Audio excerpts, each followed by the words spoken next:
બોલો લાલજી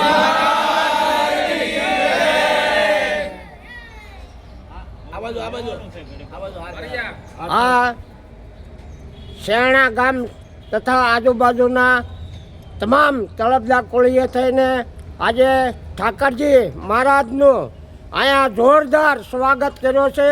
સુરતની અંદર વરાછા રોડ, મારુતિ ચોક, અભયનગરની વાડી અને આજે રાતના અહીંયા પણ પ્રસાદી લેવા માટે 5 થી 7 હજાર માણસોની અહીંયા તૈયારી કરી છે.